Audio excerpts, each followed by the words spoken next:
AI akan menggantikan peran manusia di dunia kerja teknik. Itu mitos atau fakta, Romo? Tentu kampus juga punya peran dalam membentuk karakter ya Romo ya. Hmm, hmm, hmm. Jadi menurut Romo bagaimana kampus ini bisa jadi tempat tumbuhnya nilai kemanusiaan dan moral, bukan sekedar tempat mengejar IPK gitu bagi orang Romo. Sukses tanpa kuliah itu di dunia memang sangat mungkin, sangat mungkin. Oke. Tetapi dari segi statistik itu katanya hanya 10%.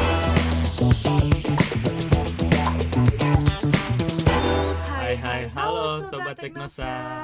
Kembali lagi bersama kita di acara podcast Teknosa. Nah, tempat kita untuk ngobrol santai seputar kehidupan kampus dan juga mahasiswa. Seneng banget rasanya teman-teman kita bisa kembali lagi bersama sobat-sobat Teknosa di episode kedua kita bersama saya Olin dan partner Saya Chandra. Nah, di sini kami berdua akan menemani Sobat Teknosa dalam podcast hari ini. Kali ini kita kedatangan tamu istimewa nih, yaitu sosok yang setiap harinya bergulat dengan dunia teknologi sekaligus pendidikan.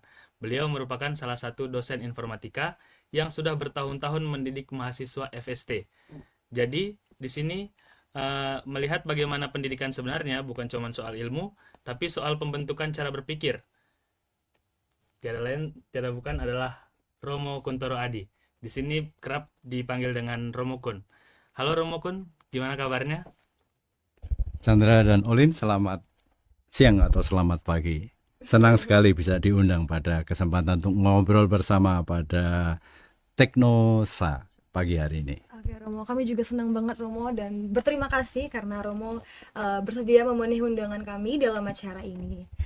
Nah Romo, seperti yang kita tahu Romo ini masih beraktivitas sebagai dosen di informatika di Sanata Dharma. Kalau saya sendiri sih Romo pribadi pengen tahu kalau misalkan dosen-dosen di Sanata Dharma sih khususnya Romo, kalau di mengajar itu apakah masih memanfaatkan yang materi secara fisik tradisional atau mungkin sudah memanfaatkan teknologi AI Romo? Oke. Olin, terima kasih. Pertanyaan saya kira yang menarik. Untuk saat-saat ini rasa-rasanya kehidupan atau dunia teknologi itu sudah menjadi bagian, ya, sehingga kita tidak bisa memisahkan lagi. Dan mau tidak mau itu juga menuntut bagaimana para dosen itu semakin relevan. Relevan dalam arti bagaimana supaya materi-materi perkuliahan itu semakin dipahami dengan lebih jelas, dengan lebih baik dan lebih menarik, ya.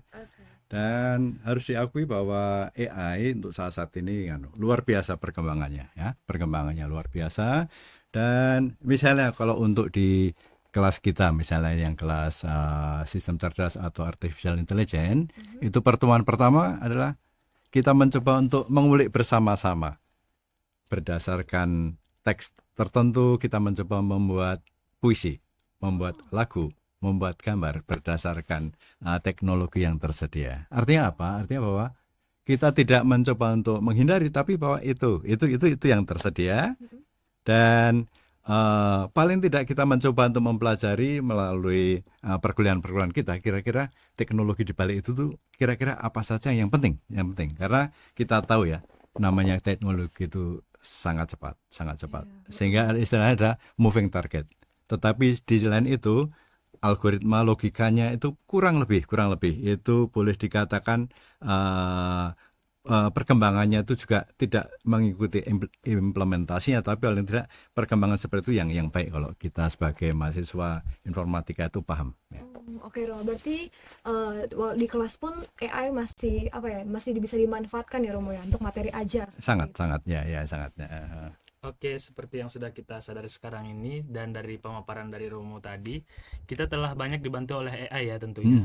Ada banyak inovasi di bidang teknologi yang mempermudah hidup mahasiswa saat ini. Namun, sebenarnya kemudahan ini menjadi pedang bermata dua, Romo. Jadi ada muncul opini umum yang mengatakan kayak quote on quote, ngapain sih kuliah kalau semua materi ada di YouTube? Apa sebenarnya makna kuliah gitu? Bagaimana tanggapan Romo tentang statement ini? Oke, ini pertanyaan yang sangat menarik. Menarik dalam arti mungkin cara melihatnya adalah ketika teknologi itu masuk dalam kehidupan, ada orang yang mengatakan bahwa itu pantas diandalkan. sehingga yang lama itu seolah-olah ditinggalkan. Dan padahal rasa-rasanya justru itu tantangannya adalah bagaimana antara cara berpikir lama dan cara konteks yang baru itu disatukan ya. Contohnya sederhana. Ketika teman-teman itu kita minta untuk membuat suatu presentasi, biasanya presentasinya itu luar biasa. Untuk saat ini saya lihat itu presentasi luar biasa, dan saya melihatnya memang dibantu oleh AI ya. Karena dengan cepat orang bisa langsung tahu. Sederhananya adalah ketika orang sendirian ditanya, apakah yang tadi kamu presentasikan itu kira-kira kamu paham maksudnya. Nah, itu mulai orang mulai gagap ya. Contoh yang lain adalah kita saya mendampingi mahasiswa semester akhir yang biasanya membuat proyek tugas akhir ya, sebagai skripsi. Dan di sana kita biasanya membebaskan, kamu mau mencoba untuk mengimplementasikan dengan istilahnya bahasa apa saja terserah itu, entah itu pakai Java, entah itu pakai Python, no problem ya. Dan biasanya hebat. Tetapi kemudian memang kita perlu lebih detail ya. Yang kamu tulis kamu pahami atau tidak. Sederhananya adalah oke, kita mau mencoba untuk menyelesaikan masalah ya. Suatu masalah diselesaikan dengan teknologi dan sudah ada hasilnya. Biasanya orang bertanya, menurut kamu hasilmu bagus atau tidak? Nah, ketika dikatakan bagus tidak, itu persis ada metodologi yang mau tidak mau itu sebagai mahasiswa yang belajar itu mulai muncul, mulai diasah. Sehingga alasan kenapa memilih itu, alasan kenapa luarannya seperti itu, lalu juga bahwa akurasinya sudah baik atau bukan, itu hanya mungkin seandainya mempelajari seluruh prosesnya. Sehingga hanya belajar per bagian mengenai implementasi dengan bahasa tertentu saja seringkali tidak mencukupi. Memang betul tersedia banyak sekali. Pertanyaannya adalah bagaimana itu kaitannya dengan apa yang saya teliti. Nah itu penting ya. Oke Romo, berarti Romo kan sudah menjadi dosen kurang lebih berapa tahun ya Romo kalau boleh tahu? Semenjak 95 ya, berarti 30 tahun ya. Oke, berarti kan kalau yang anggapannya sebelum masih awal-awal tahun 2000-an itu Romo kan AI kan sudah ada informasinya akan dibuat gitu. Cuman memang belum se-booming sekarang kan. Betul ya. Nah, jika mungkin Romo lihat apakah ada perbedaan yang cukup mencolok dari mungkin cara berpikirnya mahasiswa Romo, mahasiswa yang mungkin tahun 90-an atau 2000-an awal sama yang tahun 2020 ini Romo. Sangat ya. Saya menariknya adalah konteks berubah. Pertanyaannya adalah bagaimana supaya kita, bukan hanya dosen, tetapi mahasiswa pun itu tetap relevan dan mampu menjawab tantangan dan masalah-masalah saat itu. Ya. Menariknya adalah teknologi itu kelihatan mengubah paling tidak 4 hal. Yang saya amati itu mengubah di dalam hal literasi, di dalam cara belajar, kemudian cara berpikir dan cara bertindak. 4 itu ya. Kalau di awal itu kan literasi itu artinya hal-hal yang tertulis ya. Tetapi kalau sekarang kan ada teknologi, ada gambar, ada suara. Sehingga pertanyaannya adalah bagaimana saya memahami literate termasuk dalam mengkomunikasikan dalam bentuk gambar, mengkomunikasikan melalui teknologi ya. Sehingga kaitannya antara literasi itu menjadi berubah sama sekali. Yang kedua, itu kaitannya belajar ya. Kalau dulu ya dosen itu boleh dikatakan apa-apa kita bertanya pada dosen. Kalau sekarang semua tersedia di sana ya. Tanya sama teknologi. Dan teknologi apalagi mempersiapkan. Sehingga kita ketemu dosen 1 minggu kan hanya berapa? 1,5 jam ya. Meskipun di sana 3 jam atau 2 jam atau 2,5 jam ya. Pertanyaannya setelah itu teman-teman kan sebetulnya tersedia berbagai macam informasi di luar dosen itu tadi. Dan saat ini saya kira sangat tersedia dan mudah diakses ya. Akibatnya apa? Akibatnya cara berpikir pun berbeda juga. Sehingga tidak hanya literasi, cara belajar, tetapi cara berpikir. Cara berpikir itu kalau dulu kan modelnya ini ada konsep abstrak, pahamilah, ini contoh-contohnya ya. Tapi kalau sekarang kan tidak cukup. Tetapi bagaimana itu diimplementasikan? contoh diimplementasikan. Sehingga kalau di kelas kita kan selalu ada kertas ya. Iya. Artinya apa? Supaya secara nalar itu kita paham. Ini paham. Bagaimana diimplementasikan? Nah, itu bagian kamu yang bertugas. Para mahasiswa mengimplementasikan. Ada berbagai macam contohnya. Sehingga cara bernalar bukan semacam abstraksi lagi, tetapi abstraksi yang bisa dieksekusi. Nah, karena sumber-sumbernya banyak tersedia. Perubahan yang keempat adalah perubahan yang cara bertindak. Ya, sederhananya begini. Kalau misalnya saya punya mesin kopi, kebetulan saya hobi kopi ya. Ada mesin kopi. Kalau dulu kan manual. Ini cara pasangnya gimana, kemudian cara mengukur grindernya seperti apa.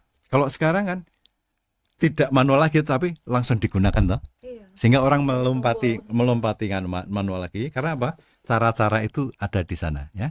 Sehingga literasi, cara belajar, cara penalaran, cara bertindak itu sungguh mengubah ya. Sehingga akibatnya ya sebagai dosen itu juga harus bekerja keras sih menurut saya. Oh, berarti dosen yang lebih itu ya Romo, lebih apa istilahnya, lebih harus bisa menyesuaikan diri ya Romo. Takutnya kayak mungkin hasil kerjanya mahasiswa itu benar-benar bukan pure hasilnya sendiri. Berarti kalau seperti itu, kalau misalkan kita menggunakan AI itu Romo, nampak nggak Romo dalam hasil karya kita? Walaupun anggapannya kita, biasanya kan kita disuruh memahami kan Romo, memahami materi yang kita buat gitu. Kadang pun kita membutuhkan bantuan AI gitu. Betul. Bantu saya untuk menjelaskan arti dari kode ini misalkan. Gitu. Oke, ya. Kalau seperti itu bagaimana Romo? Soalnya kalau saya dalam pemikiran saya, gambaran saya di masa depan bisa aja tingkat kritisnya manusia itu malah lebih berkurang atau apa ya Romo, peran manusia semakin berkurang gitu di masa depan. Oke, itu pertanyaan yang sangat menarik dan juga selalu tegangan terus-menerus ya. Masalahnya adalah demikian. Kita tahu kita belajar ikut machine learning nggak ya? Iya ya. Oke. Ketika semester ini kan sama-sama kita mendalami tentang data mining ya. Artinya ketika kita membuat model kan berdasarkan suatu data training ya. Ya. Data training kebetulan saja kalau sekarang karena AI seperti itu, data training kan luar biasa banyak sekali ya. Nah, kalau kita melihat yang kecil-kecil kan ada yang supervise ketika labelnya sudah ada.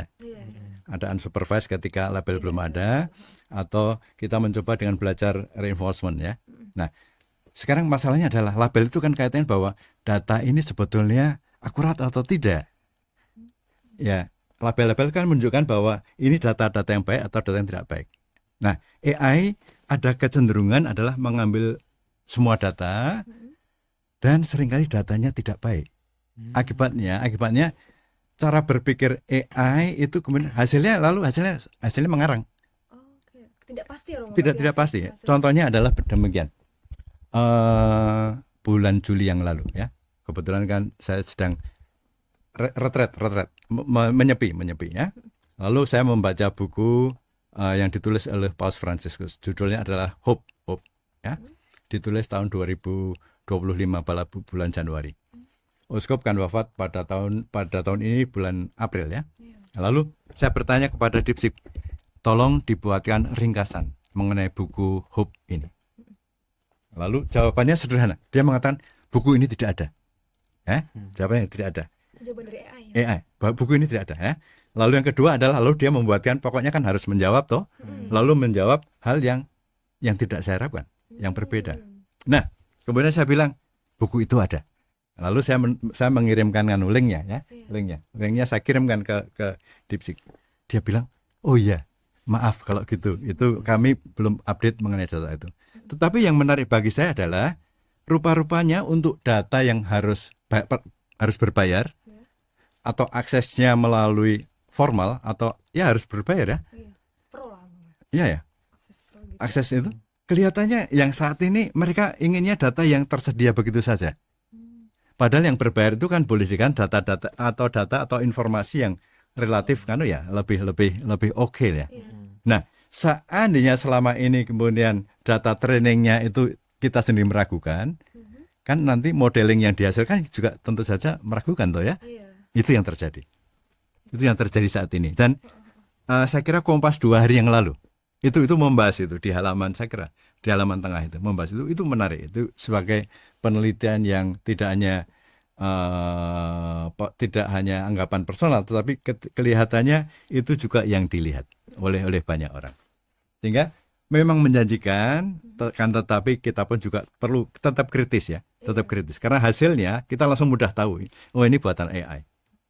Dosen-dosen tahu, sehingga kita sendiri sebagai mahasiswa juga harus paham bahwa ini istilahnya terkaitannya apa, argumennya seperti apa, kita tetap harus kritis terhadap apa yang dibuat oleh AI. Itu menurut saya ya. Oke. Jadi memang manusia tetap harus perlu berpikir kritis ya.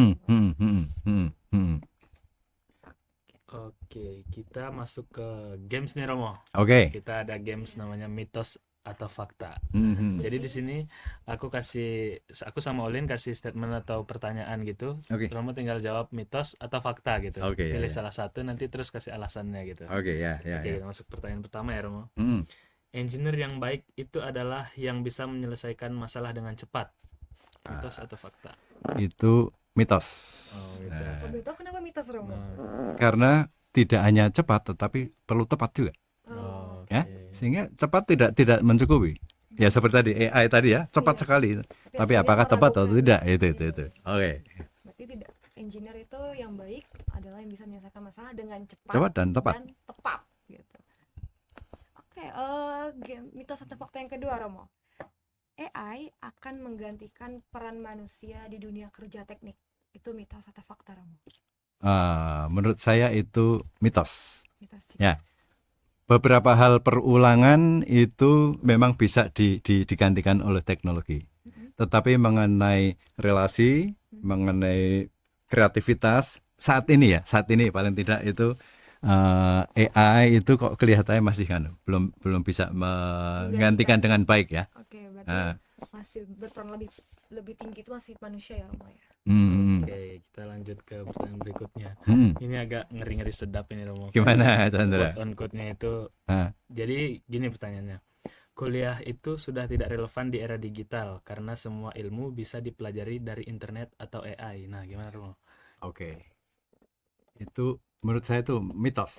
Mitos ya, oke. Mitos. Karena apa? Karena memang seluruh materi itu ada di sana tersedia, tetapi pertanyaannya adalah yang pertama, apakah saya mampu mengakses informasi itu?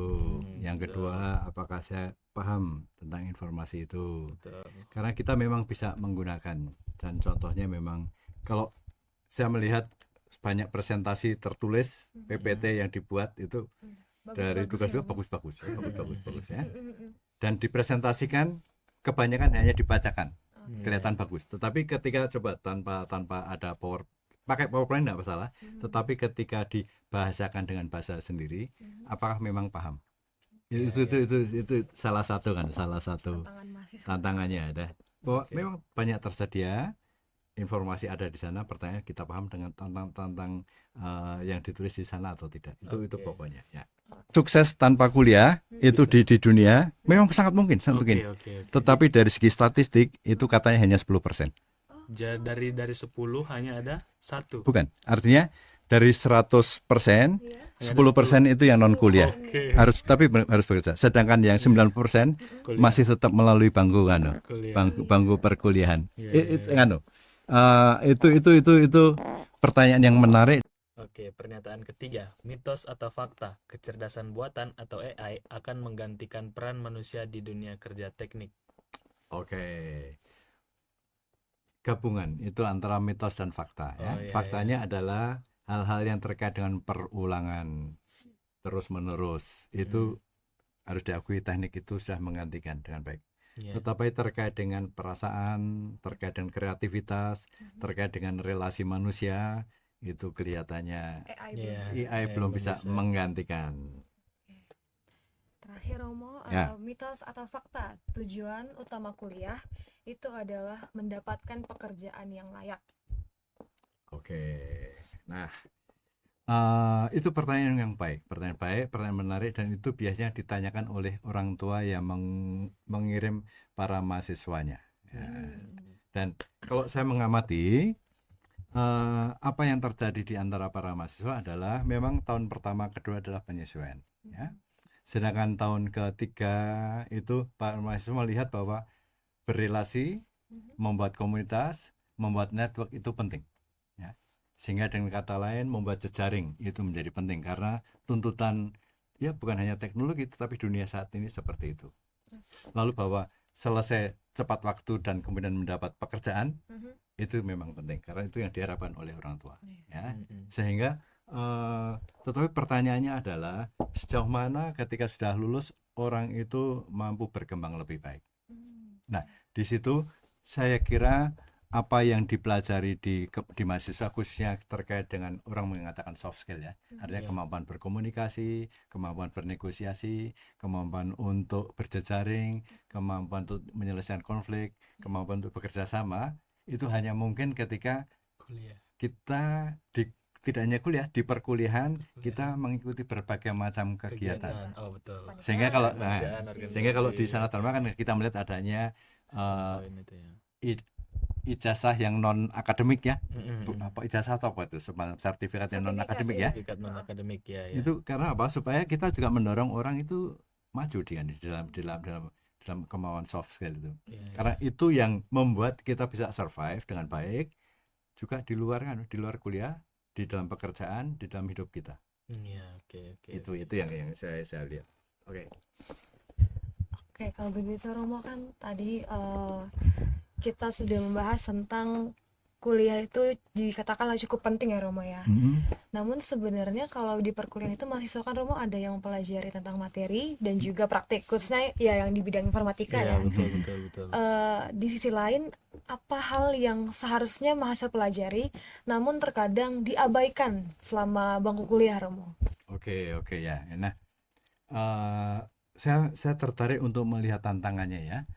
Tantangan seringkali bukan semata-mata kesalahan mahasiswanya, bukan semata-mata kesalahan dosennya, tetapi kemudian desain bagaimana mata kuliah itu ditawarkan sehingga mahasiswa itu terlibat dan bisa menyelesaikan sukses, itu seringkali belum terbentuk di sana atau belum didesain dengan baik, itu istilahnya. Karena saya melihat contohnya begini, kita seringkali mau ujian sehari sebelumnya tahu persis, tetapi kemudian setelah ujian 1 jam sesudahnya kita blank, semuanya sudah kita lupakan, sehingga seolah-olah ada amnesia pengetahuan, ya. Karena apa? Karena memang dituntut hanya knowing saja, mengetahui saja. Tetapi selain itu juga seringkali kita sudah tahu banyak, tetapi tidak tahu bagaimana implementasinya. Ya, nah, oleh karena itu kalau teman-teman mengamati di informatika, itu kan kalau di kelas kita kan kita selalu ada kertas buram yang kita bagian, ya, pembelajaran, ya. Sehingga paling tidak secara langkah-langkah kita secara manual tahu persis. Ya. Dan kemudian bagaimana diimplementasikan itu dengan berbagai macam praktikum, ya. Sehingga diharapkan, karena memang di tuntutan informatika adalah tidak hanya paham tetapi juga ketika diimplementasikan tahu caranya, ya. Tapi selain itu juga bahwa kita melayani orang-orang yang seringkali non teknis sehingga kita mampu membahasakan. Nah, oleh karena itu kemampuan untuk berkomunikasi, kemampuan membahasakan itu juga menjadi hal yang menarik untuk kita perhatikan. Oke, berarti memang skill komunikasi itu memang perlu, ya. Karena memang mungkin selain bermanfaat di dunia perkuliahan, cari relasi selama di perkuliahan juga bermanfaat nanti di saat mencari pekerjaan dan di dunia pekerjaan, ya Chandra, ya. Betul. Oke Romo, jadi selain akademik tentu kampus juga punya peran dalam membentuk karakter, ya Romo, ya. Jadi menurut Romo bagaimana kampus ini bisa jadi tempat tumbuhnya nilai kemanusiaan dan moral, bukan sekedar tempat mengejar IPK gitu bagi orang. Gimana Romo menurut Romo? Oke, saya akan memberikan contoh sederhana, ya. Oke. Contoh seorang yang bagi saya sampai sekarang itu kan, ya, melihat kegigihan tetapi juga usaha, tetapi juga kerendahan hati bahwa ketika tidak tahu itu bertanya. Saya punya mahasiswa itu boleh dikatakan ketika saya menjelaskan kepada kebanyakan mahasiswa itu 1 kali 2 kali cukup. Tetapi kalau untuk orang ini 3 kali 4 kali. dan dia tidak merasa tersinggung, tidak, karena memang tidak tahu dan perlu perulangan ya. Lalu di tugas akhir itu kebetulan saya menjadi pendampingnya, dia mengatakan, Romo, boleh nggak seandainya saya mau desain suatu sistem yang informasinya didapatkan dari HP, saya foto, kemudian langsung ada informasi, ini adalah pisang, inilah pisangnya, pisang tanduk, dan pisang tanduk itu sudah matang dan siap dimasak. Sistem saya bisa menjawab pertanyaan itu? Tidak. Berarti kan itu masalahnya kaitannya desain untuk image recognition ya, image recognition. Berarti kan diperlukan processing, image processing ya. Nah, lalu bagi saya itu mengesankan adalah mahasiswa ini meluangkan waktu sungguh-sungguh. Seminggu sekali itu pasti bertemu. Ya, sekali bertemu, lalu langkah-langkah itu ditunjukkan, dan kalau tidak tahu dia bertanya, dan tidak hanya itu, dia juga mencari alternatif. Ya. Dan bagi saya alternatifnya dari mana? Dari internet, dari teknologi itu. Nah, ketika ujian terakhir itu kemudian saya bilang kepada dosennya, Bapak Ibu tidak usah ngegas ya. Ini adalah mahasiswa istimewa. Kalau mau bertanya boleh berulang, tidak masalah. Ya. Dan apa yang terjadi? Kami malah surprise. Kenapa? Mahasiswa ini tahu persis langkah-langkahnya dan bisa mempertanggungjawabkan hasilnya baik atau tidak baik. Ya. Tetapi tidak hanya itu saja, tapi bahwa dari langkah 1, langkah 2, langkah 3 itu bisa dijelaskan dengan bahasa yang sangat mudah kita cerna. Ya. Nah, itu saya kira saya melihat bahwa dia bekerja keras, dia rendah hati, dia tidak malu untuk mengulang, dan dia juga mencoba untuk mencari informasi alternatif. Kalau tidak tahu ditanyakan. Ya. Sehingga setelah selesai kemudian saya bertanya, kok kamu bisa lancar? Ya. Dia bilang begini, Romo, sebelum ujian saya telepon ke mama. Ya. Lalu mama bilang apa?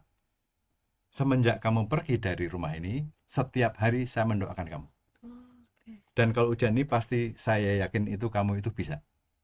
Dan itu membuat saya tenang. Nah, itu ya. Sehingga antara kombinasi antara dukungan orang tua dan doa orang tua, dan tapi juga bahwa dia mencoba untuk bekerja keras dan kerendahan hati, itu bagi saya kombinasi yang sampai sekarang itu masih menyentuh saya ya. Gigi ya Romeo itunya mahasiswanya. Gigi. Dan belajar terus-menerus untuk berkomunikasi dengan baik. Berkomunikasi dengan orang tua.